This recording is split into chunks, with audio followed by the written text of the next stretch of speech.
USA Basketball, that logo is so distinct.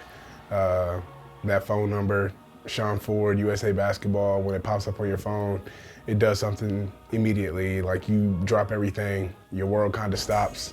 Not only giving my love for the game, but the opportunity to play for this organization who I've played with since I was 14 years old.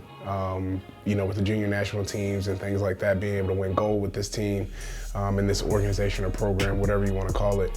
When they come calling, it's an opportunity of a lifetime. My agent actually called me and told me, Erica, she called me. I was in my apartment and she called me and I was like kind of confused. I stepped out the room because my son was kind of screaming at the time. So I stepped out the room and she explained to me what it was, and I was just very excited. I was like a kid all over again. I feel like I got the call in high school. Yeah, so in the season, I remember our GM, Chris Taylor, coming up to me saying, "Hey, are you gonna do USA Basketball?" And I was like, do I have that opportunity? And I was this is before the phone call, obviously.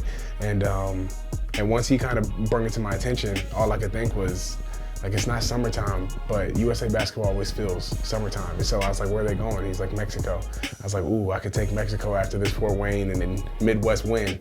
And he said, yeah. He's like, I'm not sure exactly where you're going, but I found out it was Chihuahua, Mexico, which was just as cold probably as it is here in the Midwest.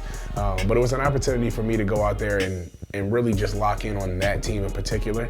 But it is a little bit of a weird feeling when you come back to your team who's played maybe 2 or 3 games, who's kind of established a different rhythm, and you have to try to seamlessly put yourself back in the same position as you were before you left. And so when I looked at it, I recognized, like, okay, you know what? Like, even though I'm kind of tired, the season's kind of worn on me, this is an opportunity of a lifetime. You never can pass it up. You never know where these opportunities can take you and land you. So when I got the phone call and I made the announcement to go, it was no looking back. I wanted to do everything I could to go win both games. To me, it means a lot.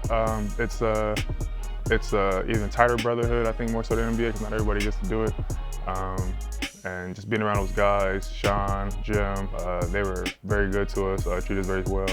And they just let us know and understand, like, exactly what we were playing for. It wasn't just for us. We had to put our egos aside and just help our team. We're all one big team, Team USA, so we had to help our big team qualify for the Olympics. One of the things that they talk about a lot is we have faceless and nameless opponents, because sometimes we get an opportunity to go play USA Basketball and we look to our left and right and we're familiar with how talented our teammates are, but when you go to play these other teams, you don't know these guys, you don't know their names, and when you get out on the court, if you're not careful, they'll embarrass you. And so we really talk heavily a lot about that, and it's a lot that goes into this experience. It's not always fun. I was on the good side of winning, I think like maybe 15 in a row, and I just lost my first one. And I keep talking about that because that's how much it hurts, but I've been on the winning side and I've now been on the losing side, and I will say it hurts just as much as losing an NBA game. I mean, you feel like you let your country down, you feel like you let your teammates down, and the guys of USA Basketball. But they do a really good job of bouncing back, and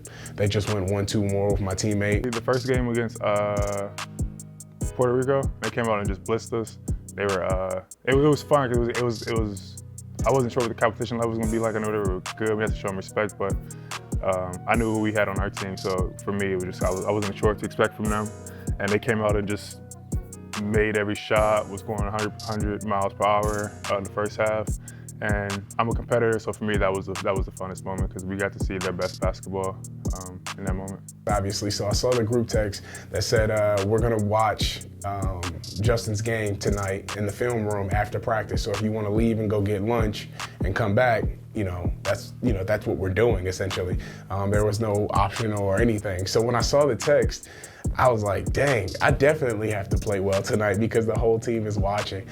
So there was a little added pressure in the moment, but then like once I got through that and played the game and I played well, it was a moment that I sent a text to the group chat after and just said, and thanked them, and then also thanking everybody individually for that support, because they didn't have to do that. I think it was really dope because we all sacrificed our All-Star break, the time we're supposed to be resting, and pretty much did another full training camp with Coach Jim, and he didn't care that it was supposed to be rest day for us. It was a full training camp, if not harder than the actual regular training camp. We got after it every day, 3-hour practices, because we only had 9 days to try to win 2 games. So you have to put as much as you can in those few days.